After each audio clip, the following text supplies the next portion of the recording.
Her şehrin kendine göre sorunları vardır. Fakat bizim Urfa'mızın da tabii ki kendine göre sorunları vardır. Fakat maalesef Urfa'mızda sorunlar çok. Çünkü bizler Hüdapar olarak ziyaretlerimiz halkla iç içeyiz. Belki şimdiye kadar 10 binin üzerinde, 20 binin üzerinde esnafla birebir ilçe teşkilatlarımız, arkadaşlarımız görüşme yapmışlar. Bu görüşmelerin raporları tarafımıza ulaşıyor. Halkla yapmış olduğumuz ziyaretler neticesinde öne çıkan sorunların ancak bir kısmını biz burada dile getirebiliriz. Trafik, ulaşım başlı başına zaten Urfa'da artık kangrenleşmiş. Her ne kadar bununla ilgili Büyükşehir Belediyesi bazı çalışmalar da yapıyorsa, fakat imardan kaynaklı daha önceki imar planlarında yollarımızın, ki düşünün Urfa'da belki en geniş yolumuz 35 metre. Yani bununla ilgili imardan kaynaklı ciddi olarak trafikte bir sıkışmışlık var. Bir türlü bu aşılamıyor. Bir türlü aşılamıyor. Bununla ilgili özellikle Urfa'mızda son dönemlerde hatta bunu 2010 yılı itibarını baz alırsak çok ciddi anlamda bir işsizlik oranının Urfa'da arttığını görüyoruz. Yapmış olduğumuz ziyaretlerde vatandaşın bize söylediği, bize ulaşanlar bu konuda çok müzdarip olduklarını söylüyorlar. İş bulamama konusunda çok ciddi sıkıntılar yaşıyorlar. Bununla birlikte, bu işsizlikle birlikte özellikle hani Suriye Savaşı başladıktan sonraki Urfa'da işsizlik oranları çok daha fazla artış göstermiştir. Bu Suriye Savaşı'ndan sonra şu anda çünkü Urfa'da 500 binin üzerinde Suriyeli bulunmakta. Bu da ciddi anlamda burada yerelde oturan buranın vatandaşı olan insanlar açısından çok ciddi problemlere sebebiyet vermektedir. Esnaflarımız bu konuda, onlar da ekonomik olarak işlerin düştüğünü, artık çalışamadıklarını, çoğu günü siftah yapmadan iş yerlerini kapatmak zorunda kaldıklarını ve yapmış olduğumuz binlerce esnafla yaptığımız görüşmelerin tamamında ortaya çıkan ortak anı budur. İşlerin durgunluğundan yakınıyorlar. Artık vergi borçlarını ödeyemediklerini, artık kiraların yüksek oluşundan şikayet ediyorlar. Kiralarını ödeyemediklerini söylüyorlar. Sigorta primlerinin, Bağkur sigorta primlerinin yüksek olduğunu, bunu artık ödeyemez hale geldiklerini ve birçok esnafın iş yerlerini kapatmayla karşı karşıya olduğunu, eğer bu durumun bu şekilde devam ederse maalesef hepimiz zaman içerisinde, zaten birçok arkadaşlarımız kepenk kapatırlar, biz de herhalde kepenk kapatacağız diyorlar. Bununla ilgili Urfa'mızın elektrik sorunu var. Yıllardır gündeme getirdiğimiz, dile getirdiğimiz bir sorun. Fakat maalesef bu elektrik sorunu sadece bölgesel bir mesele değil, bu ülkesel bir meseledir. Yani ülke meselesi haline gelmiş. Bunun çözümü belki yerelde birçok girişimler yapılıyor, fakat yerelle hal olabilecek bu bir mesele değil. Bunun Ankara'nın bu işe bir el atması lazım ve bölgemizde çok kırsal kesimde özellikle çok ciddi anlamda ilçelerimizde ciddi anlamda elektrik kesintileri yaşanıyor. Sulama yapan çiftçilerimiz özellikle sulama döneminde elektrikleri kesildiğinden dolayı çok ciddi bir ürün kaybına uğruyor. Elektrikle birlikte eğitim sorunu var. En büyük sorunlarımızdan bir tanesi maalesef. Çünkü Şanlıurfa nüfus olarak sürekli, sadece yılda Urfa'da 70-80 bin çocuk dünyaya geliyor. Yani nüfus artışı en yüksek olan şehirlerden bir tanesidir Şanlıurfa. Şu anda merkez nüfusumuz 1 milyon, il nüfusumuz 2 milyonu aşmak üzere. Bununla ilgili evet doğrudur, hükümet tarafından bu son dönemde özellikle bu 1-2 ay içerisinde yeni eğitim öğretim yılına yetişecek şekilde 150 okulun ihalesi yapıldı, tamamlandı. Her ne kadar derslikler falan yapılıyorsa da mesele ondan ziyade eğitim kalitesinin düşük oluşundan özellikle Urfa olarak muzdaribiz. Eğitim kalitesi gittikçe düşüyor. Bu tabi sadece Urfa'mızda değil,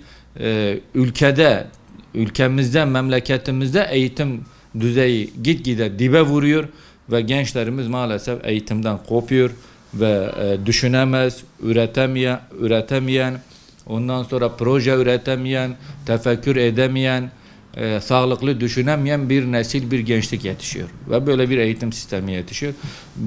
Bu anlamda eğitim önemlidir. Eğitim her şeyin başıdır. Eğitimin olmadığı bir memlekette, eğitim kalitesinin düşük olduğu bir şehirde herhangi bir başarının elde edilmesi mümkün değildir. Bütün sorunların belki ana kaynağıdır eğitim. Sağlık sorunumuz var. Yine Urfa'da dediğimiz gibi, söylediğimiz gibi yılda 70-80 bin çocuğun dünyaya geldiği bir şehirden bahsediyoruz. Sürekli nüfus artışının çok yüksek aldığı ve çevreden göç aldığı bir şehirden bahsediyoruz. 500 binin üzerinde Suriyelinin barındığı bir şehirden bahsediyoruz. Ve bundan dolayı şu anda hiçbir hastanemiz, hangi hastaneye giderseniz gidin, İnsanlar kalabalık dolup taşıyor, insanlar orada birbirini eziyor durumda. Ve bununla birlikte yine bu hastanelerle birlikte sağlık sorununun en önemli şeyi sağlık kalitesinin düşük olmasıdır. Çünkü Urfa'da şu anda bizler Urfa halkı olarak hastalarımız, büyük çoğunlukta hastalarımızı çevre illere götürmek zorunda kalıyoruz. Antep'e götürüyoruz, Adana'ya götürüyoruz, Ankara'ya götürüyoruz, İstanbul'a götürüyoruz, Mersin'e götürüyoruz, Malatya'ya götürüyoruz, Diyarbakır'a götürüyoruz. Yani neden Urfa'da oturan bir insan kendi hastasını neden burada buradaki bir hastanede tedavi ettiremezsin? Hastane var, doktor yok diyorlar. Hastane var ama ilgi alaka yok. Bundan dolayı insanlar hastalarını dışarı götürmek zorunda kalıyorlar. Kimi insanların imkanları var ama birçok insanın da burada imkanı yoktur maalesef. Çok kıt imkanlarla, çok zor şartlarda gidip başka şehirlerde bir hafta, 10 gün, bir ay kalmak suretiyle perişan bir duruma düşüyorlar. Biz istiyoruz ki burada sağlık sorunu giderilsin, sağlıkta kalite artırılsın ve Urfa'da oturan, burada oturan, bu memlekette oturan insanlar hastalarını dışarı götürmesinler, tedavilerini burada kapılarının önünde bu hizmetten faydalansınlar. Bizim talebimiz budur. Bu konuda Sağlık Bakanlığı üzerine düşeni yapmalıdır.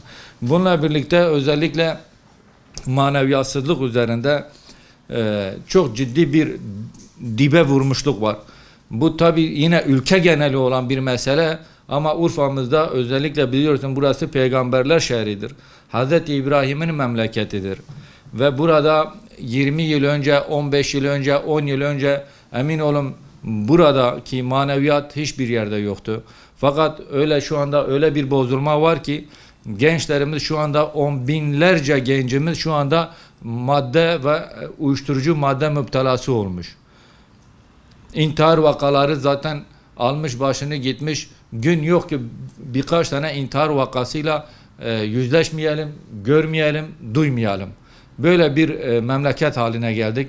Faiz almış başını gitmiş. Burada faize bulaşmamış hiç kimse kalmamış. Bu ülke meselesidir aslında. Ama şu anda gerek konut kredisiyle, gerek araba kredisiyle, gerekse başka kredilerle bankalara borçlanmayan hemen hemen bu ülkede %90'ın üzerinde insanlar şu anda bankalara borçlu durumdadır. Kredi kartlarının üzerinden şu anda bankalara borçlanmış durumdadır.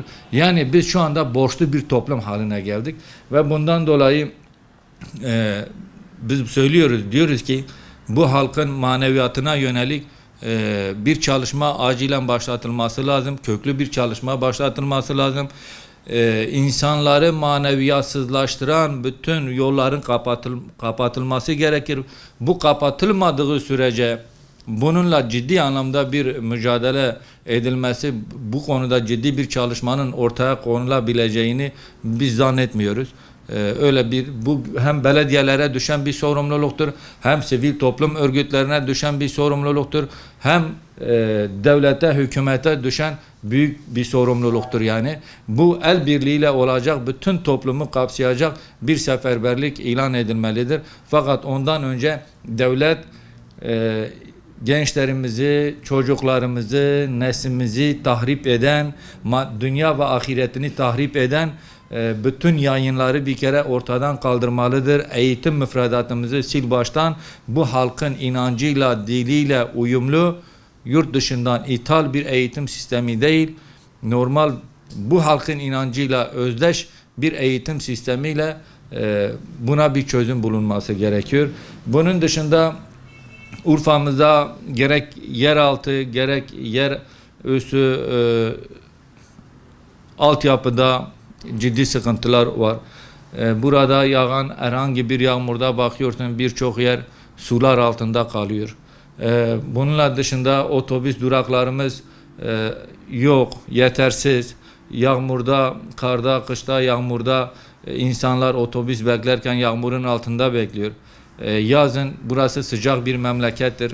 Klimalı otobüs duraklarının mutlaka yapılması gerekiyor. Bu anlamda ciddi sıkıntılar var ve bizim yapmış olduğumuz ziyaretlerde, halkla yapmış olduğumuz ziyaretlerde öne çıkan konulardan bir tanesi de otobüs duraklarının olmayışı ve varsa da elverişli olmayışından müzdarip olduklarını söyleyebiliriz. Bununla ilgili mevsimlik işçi problemimiz var. İşsizlik konusuyla zaten birliktedir. Urfa belki şu anda Türkiye'de en fazla dışarıya mevsimlik işçi gönderen bir şehir konumundadır. Bunun önüne geçilmesi lazım. Bu insanlarımıza burada iş alanlarının açılması lazım ve bu insanlarımızın burada çalışabilmeleri için iş alanlarının açılması lazım. Bu konuda devlet buraya gerekli yatırımları yapmaları gerekiyor.